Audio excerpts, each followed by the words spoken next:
Hi guys, this is gsndon.com and I'm here with the famous iPhone SE for a full review. It was announced on March 21st and it's the 4-inch iPhone, the new generation 4-inch iPhone that makes the small phones look cool again. So it's priced at $399 in the 16GB version or $499 in the 64GB storage version.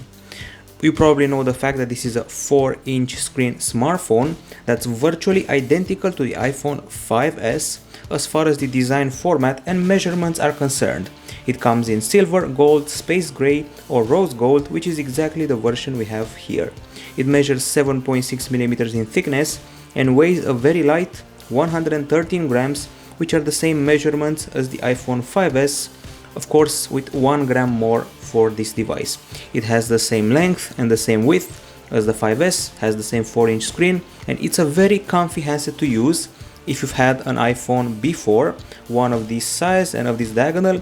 So for example, I have an iPhone 5, you will feel right at home on this format, and of course one-hand usage is basically perfect on this device. It has an unibody aluminum build, strong and premium. Still, we have those rectangular edges that may not feel exactly comfy nowadays compared to the rounded edges of the modern phones. It's a light and compact phone, very familiar, has comfy buttons, and from what I know, this side at the top and this one at the bottom are made of glass or ceramic depending on the version you have. And once again, one-hand usage is basically perfect here. You can do all your tasks, all your chores simply by using a single hand. So premium and comfy, and now it's time to talk about the display. The screen is a 4-inch IPS LCD with LED backlight and a resolution of 640 over 1136 pixels. This resolution is actually the same one as the one we got on the iPhone 5 and iPhone 5S, and Apple also offers here 800:1 contrast ratio and also big bezels plus the full sRGB standard and oleophobic coating. We also have 326 ppi density, and the actual experience, well, let's view a video and talk about that.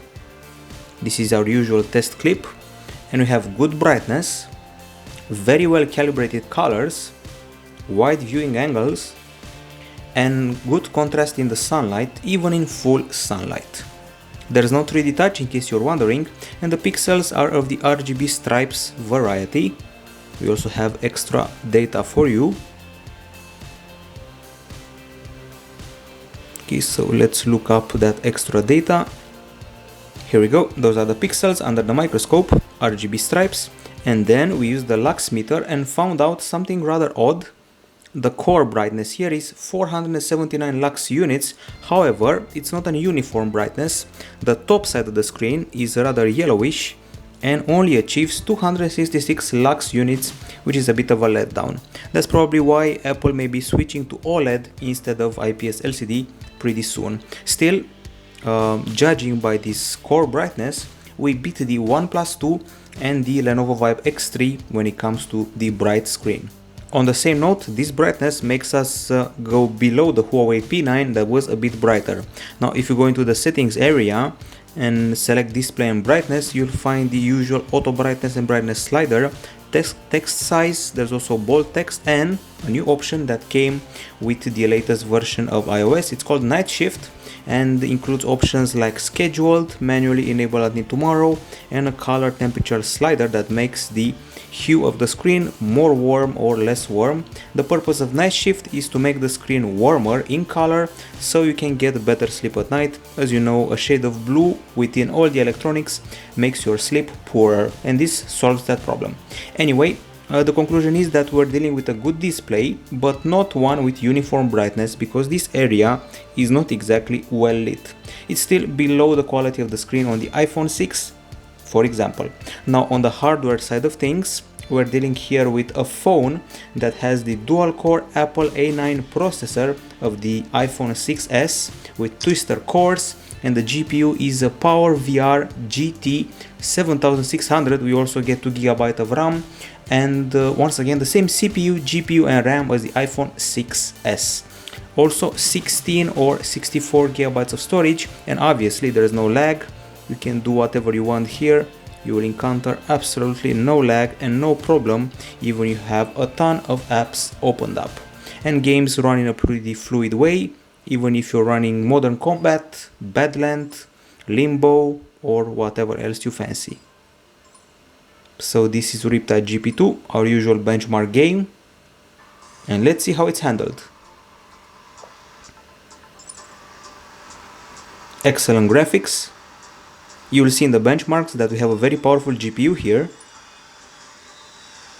Very fluid experience, nice looking water, and pretty nice sun effects. Dynamic lighting, shadows, and all that goodness is available here.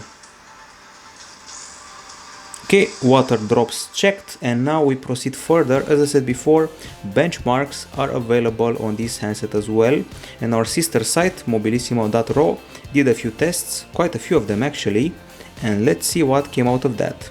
So as you can see, in 3D Mark Ice Storm Unlimited we are only second to the Xiaomi Mi 5 with a very close score of 29,446. Once again, very close, which means high praise for this model.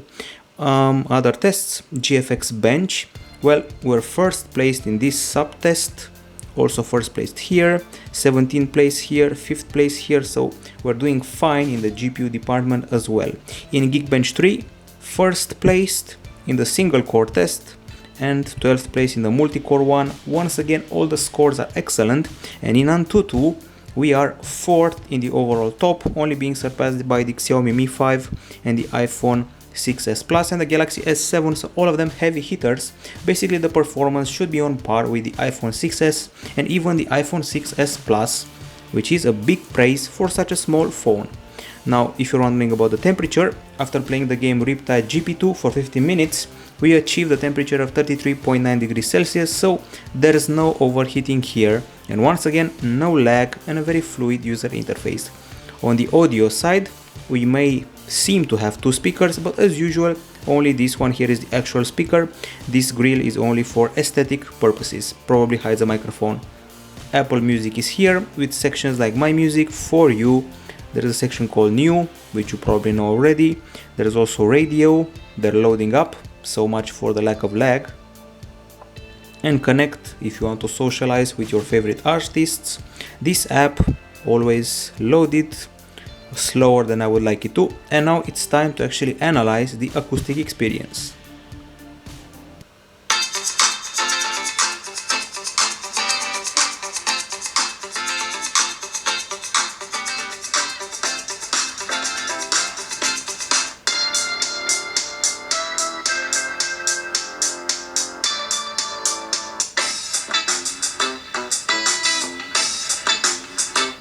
And on some conclusions, we got a crisp sound that's very clear, good volume and good bass, nice voice in the songs with voice, good high notes and no distortion whatsoever.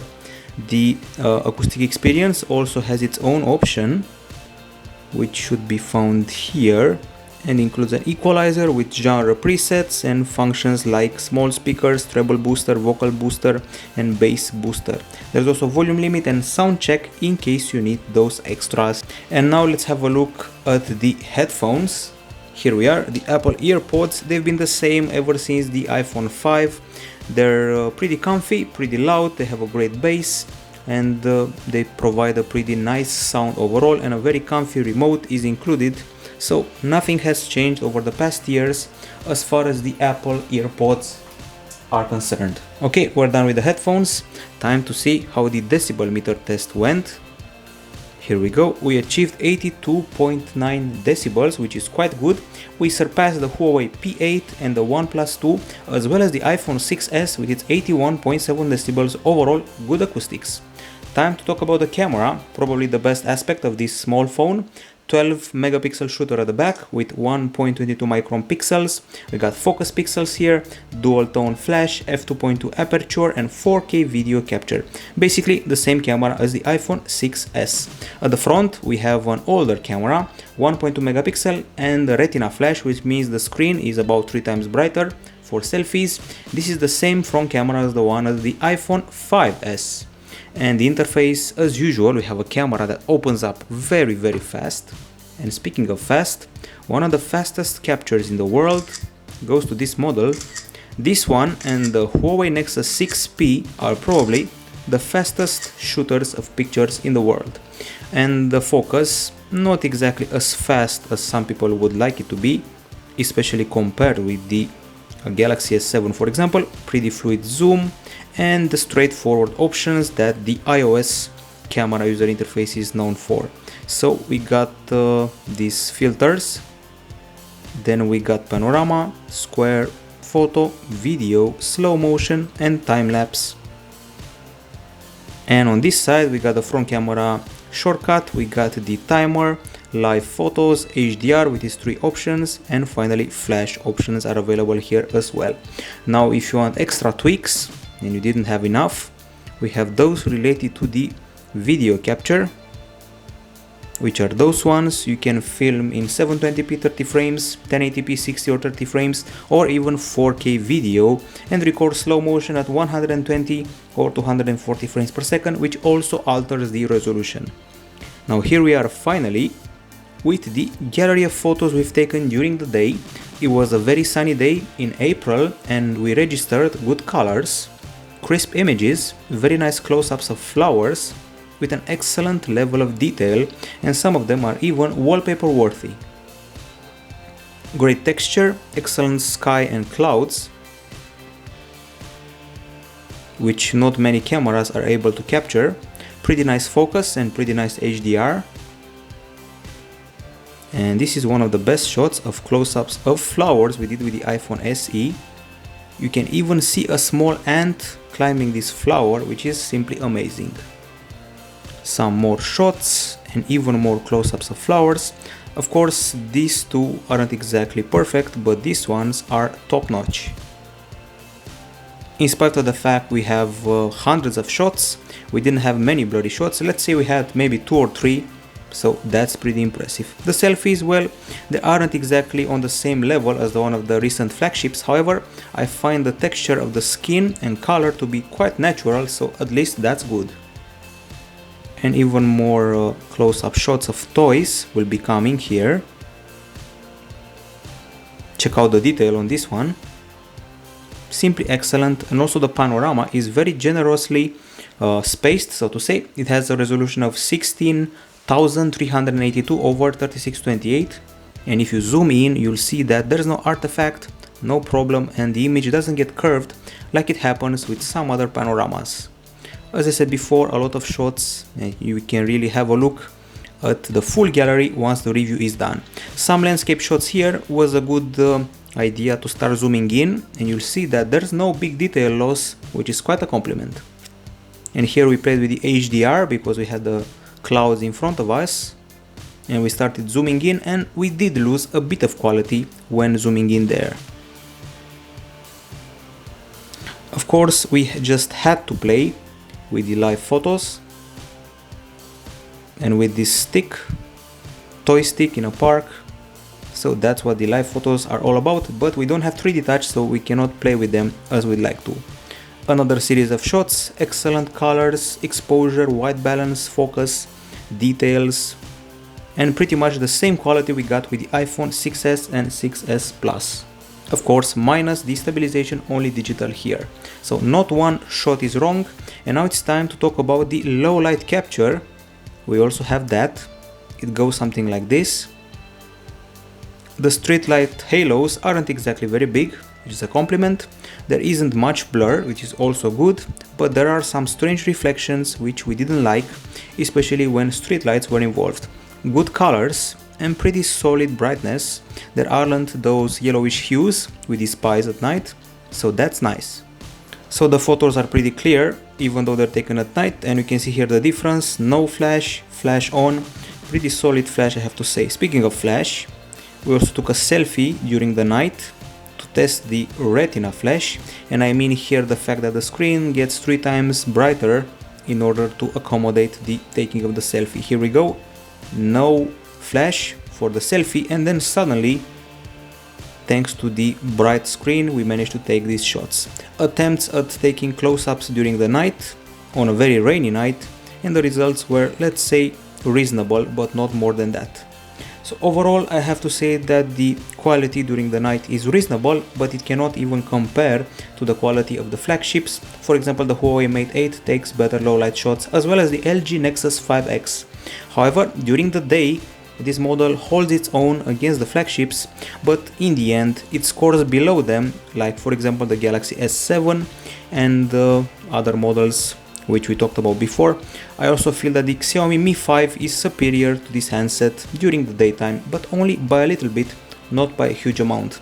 Now when it comes to the video, we also have those, and luckily they're separated here, so I'm going to start off with a slow motion clip.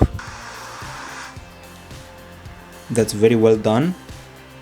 Excellent level of detail and excellent slow motion action here. Then we got this one, great colors, and I have to highlight the excellent, really excellent microphones. At some point I heard everything that people were saying around me, and not once did we lose focus. We did all sorts of tests, moved around, walked upstairs, downstairs, and still we lost no focus, not even once. We have a bitrate of 17 megapixel in Full HD 30 frames per second videos. We're shooting in the MOV format. Excellent exposure, excellent focus and clarity, and of course we also have a 4K video for you, which is this one.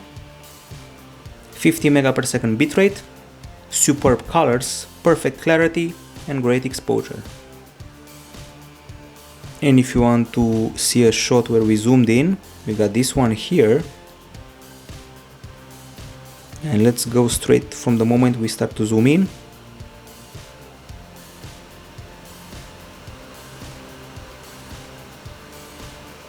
There's a very small detail loss, not major, so this aspect is also taken care of pretty fine. And as I said before, we tested the digital image stabilization, not exactly impressive, so just in the so-so department. We tried our hand at a time lapse. It was very short, but still a bit artistic.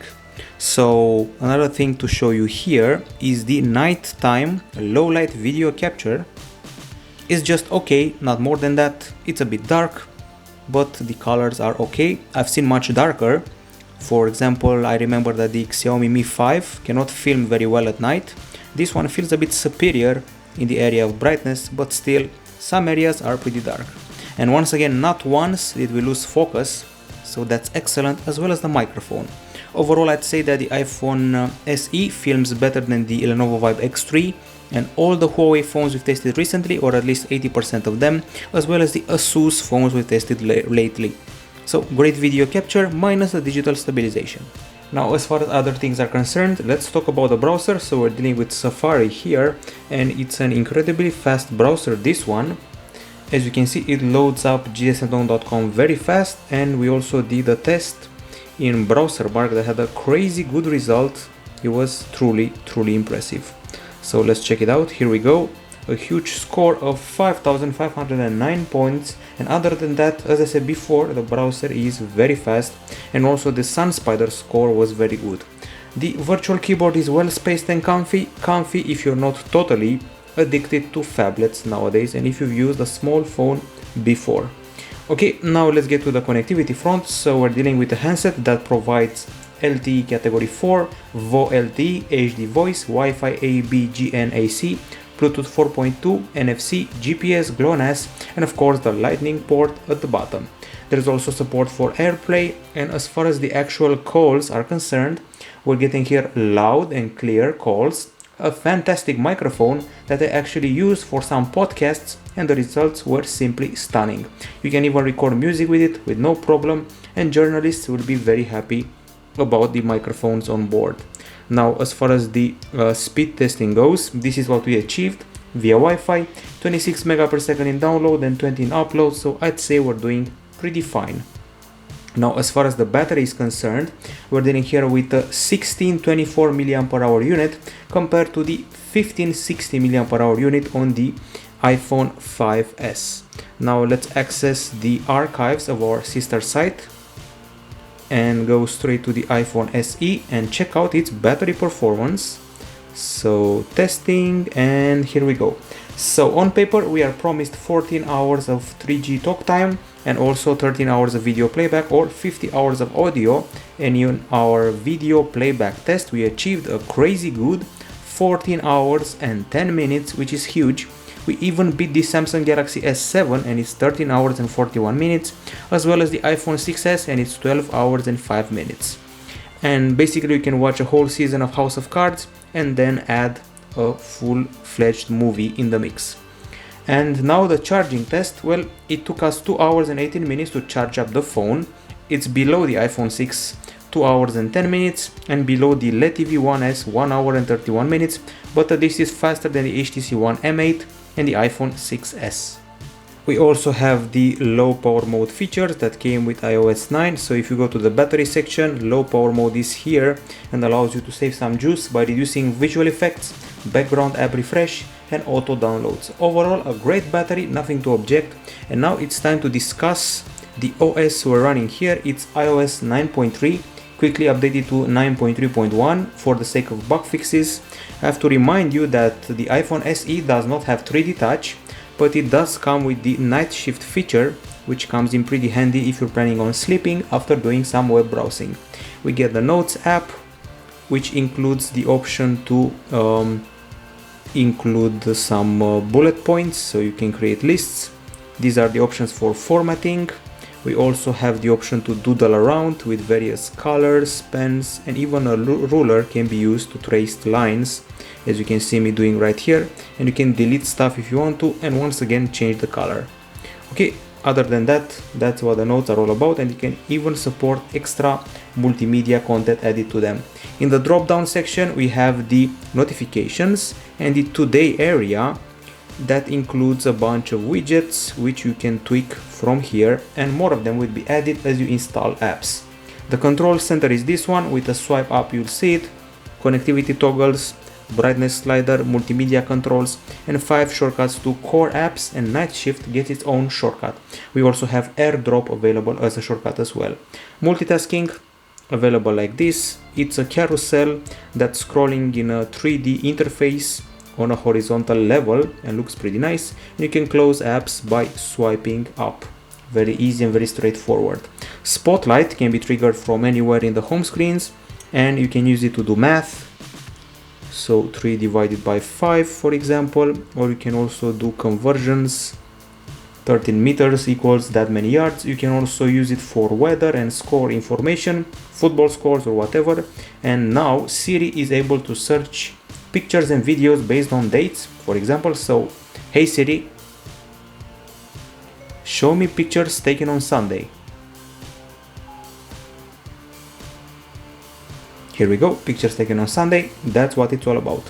And we also have excellent text and content readability on this small screen, which is once again excellent considering the sheer size of the handset. There's a do not disturb feature here, and a variety of other options you're probably familiar with. And then comes the Touch ID, the fingerprint scanner included in the home button area. You can use it to unlock your iPhone, and you can use it to buy stuff from iTunes and the App Store. Okay, we set up a passcode, and now as you can see, in order to unlock the device we're going to have to press our finger here. Works like a charm. The setup isn't very fast. Android phones have gone ahead of Apple when it comes to the speedy setup. Other than that, well, the Mail application has an interesting feature. So if you attach a picture, insert photo or video, let's say we pick this one here, choose, and then you can use an option called markup, which allows you to do a lot of editing and has a very nice magnifying glass feature, which I think will be the future of editing photos on the iPhone for the years to come, with an excellent magnification options, text adding, signature and all that. Okay, so that's pretty much it. A comfy UI, no clutter, and we counted the pre-installed apps. There's 28 apps, so no bloatware here. Typical names, messages, calendar are included here, as well as photos, camera, weather, clock, maps, videos, wallet. We got notes. We also have reminders. And then there are the stocks. Of course, iBooks and App Store, iTunes Store and Health. keeping you up with the distance you ran and the steps you took and the fitness you did. Settings, FaceTime, calculator, podcast, watch, game center, and the extras, basically tools including voice memos. So no bloatware in the end. Okay guys, so now it's time for the verdict related to the iPhone SE. We got the pros and cons. On the pro side, obviously, it's an elegant and very comfy phone. It's a niche for people looking for a smaller device with great performance. Speaking of great, it has an excellent battery and also great performance, okay acoustics, takes reasonably good selfies, and also in general good pictures thanks to the main camera, and the video capture is simply great, while the brightness is also quite good for this small display. On the con side, the brightness is not uniform for this screen. The upper portion is a bit yellowish and not as bright. There's no 3D touch, the phone feels a bit too light, it's very easy to drop. The rectangular edges aren't very comfy compared to the rounded ones. We only have 16 GB of storage as the starting version, while nowadays most phones come with more. And then I have to say that the camera is not exactly on par with the current flagships. So overall, it remains a niche phone. Basically, it has no rival in the Android world. You basically cannot name a 4-inch Android phone that can be on par with it when it comes to performance or camera. It even beats the performance of the Sony Xperia Z5 Compact, but that's a bigger device. It feels familiar. If you've had a small iPhone before, it's like going back to a familiar face, to a familiar friend or somebody close to you. That's the feeling that the iPhone SE provides. Basically, it just works, it's comfy and has very high performance and great battery. Aside from the top of the screen, everything is perfect here, and that's the verdict at gsndom.com. Bye bye.